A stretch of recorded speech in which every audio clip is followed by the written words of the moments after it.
So guys, আজকে আমরা গিয়েছিলাম চৈতন্যপুর মহাশিবরাত্রি মেলা, আর সেখানে গিয়ে যে আমরা এরকম খতরনাক কম্পিটিশন দেখতে পাবো সেটা তোমরাই দেখো।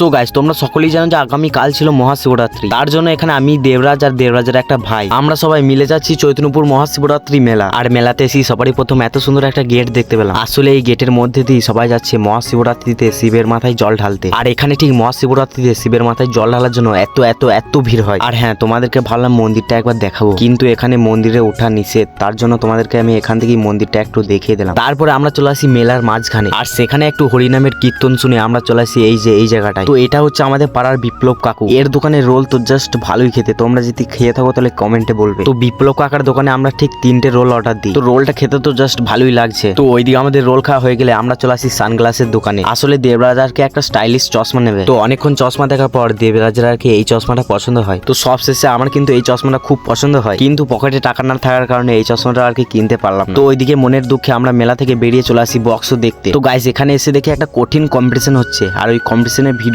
তোমাদেরকে নেক্সট পার্টে দেখাবো। এখনকার জন্য টাটা, বাই বাই, দেখা হচ্ছে পার্ট 2 এ।